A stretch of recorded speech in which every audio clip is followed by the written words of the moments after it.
was not understood. In ancient times, electricity could be observed. Lightning would come from the sky, strike a tree, destroy it, or somebody would pick up an electric eel thinking this is going to be delicious and receive an immense shock. This electricity, as we know it, to them was a mysterious force, stronger than most forces in nature, yet at the same time incredibly mysterious. Nobody knew where it came from. Nobody knew when it was going to arrive.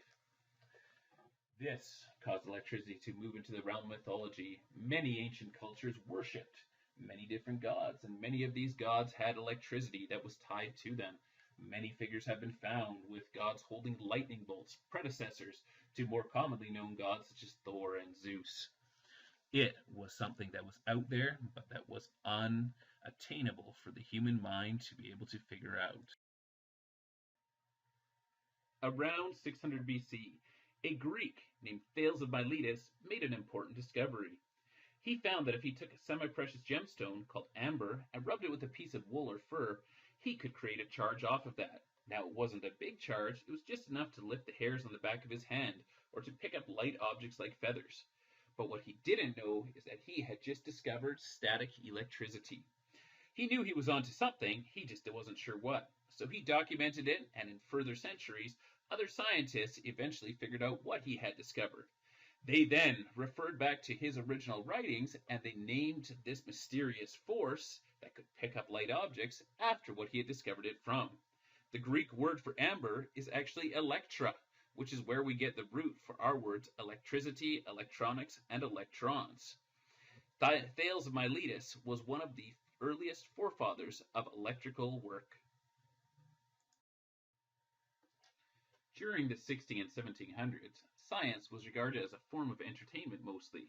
Sure, there were interesting discoveries that were being made, but for the most part, people really didn't understand what was going on. However, there were some serious scientists out there who did make important discoveries and who documented them and tried really hard to understand them. And we owe our knowledge of electricity to a few of them. Back in 1600, William Gilbert, who was a physician for the Queen of England, discovered magnetism. He discovered charge, and he started to name electrical properties. In the 1700s, around 1729, Boyle discovered that electricity could be conducted along wires. In the 1730s, Benjamin Franklin was notorious for his death-defying experiment of flying a kite in a thunderstorm. And by 1745, a Dutchman named Peter von Munchenbroek created the Leyden jar, which is the earliest form of capacitor and was a way for people to be able to store electrical charge. Now, these oddities were used as entertainment. People would shock themselves off of the Leyden jar that von Munchenbroek had created, but the scientists themselves were still taking these forms of entertainment back into the lab and experimenting with them. They discovered that you could complete a circuit from a Leyden jar, and that circuit would then dissipate power. By early 1800, the very first battery was created by Alessandro Volta. And Alessandro Volta gives his name to the volt, our electrical unit of charge. The 1800s were a heady time for electrical development. Following Alessandro Volta's development of the battery, all of a sudden there was a portable power source that other scientists could use to power their own experiments. As a result, many scientists worldwide began experimenting with electricity. In France, André-Marie Ampère and François Arago confirmed the relationship between electricity and magnetism. Ampere's last name is our unit for current, the amp. In 1821, Michael Faraday in England developed the principle of electromagnetic rotation, which would later be the key to developing the electric motor. And in 1826, George Ohm from Germany defined the relationship between power, voltage, current, and resistance. He named that Ohm's law. By the 1830s, using his invention of an induction ring, Michael Faraday proved that electricity can be induced by changes in electromagnetic fields. Faraday's experiments about how electricity current works led to the understanding of electrical transformers and motors. However, he was a great theoretical scientist. Somebody else had to still put it into practice. That person was Thomas Davenport, who in 1837 invented the first electric motor, an invention that is used in most electrical appliances today. In 1841, James Prescott Joule showed that energy stays within an electrical circuit. A unit of thermal energy, the joule, was named after his discovery. By 1844, Samuel Morse figured out that electricity could be used to send messages a long distance. He invented the electric telegraph, a machine that could send messages long distances across the American plains. In 1878, Joseph Swan invented the very first incandescent light bulb. However, his light bulb burned out relatively quickly. Thomas Edison bought the patent for that and developed further work on the incandescent light bulb. By 1879, he had invented an incandescent light bulb that could be used for about 40 hours without burning out. This was the start of our electrical revolution. By 1882, using everybody's desire for light, Thomas Edison opened the Pearl Street Station, one of the world's first central electric power plants.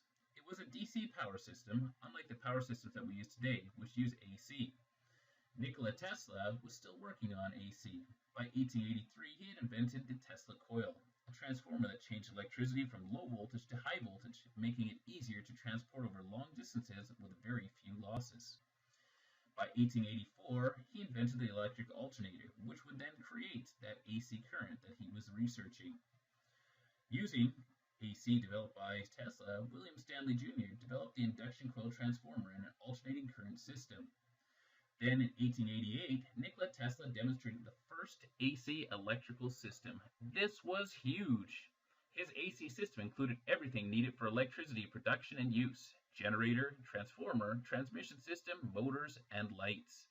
George Westinghouse, a financier and the head of the Westinghouse Electric Company, was so impressed that he bought the patent rights to the entire system. And by 1893, Westinghouse Electric Company had used an AC current system to light Chicago's World Fair. This was the first large-scale usage of electrical to go provide lighting and power to any sort of machines. In 1904, John Ambrose Fleming invented the vacuum tube. The vacuum tube was key to all of our further developments about electronics. During World War II, in 1943 through 1946, the first general-purpose electronic digital computer, called ENIAC, Electronic Numeral Integrator and Computer, was built. It consumed a phenomenal amount of power and could do far, far less than the average pocket calculator. However, it was our very first computer. In 1950, John Hopps from Canada discovered that if a heart stopped beating due to cooling, it could be started again by artificial stimulation using mechanical or electric means. This led to his invention of the world's first cardiac pacemaker. By the 1950s, IBM had created the 701 EDPM, which was our first commercially successful general-purpose computer. From the 1950s through to today, there have been many developments, but most developments are happening on a microscopic level in electrons, in electronics, in computer chips, and speeding up all of our systems. We're no longer seeing the huge development of AC theory because most of the theory about AC systems has been observed under microscope or in lab at this point and has been written down. This electricity that we use every day around us powers our world, and someday, as an electrician, I hope you will help to use it to power other people's worlds as well.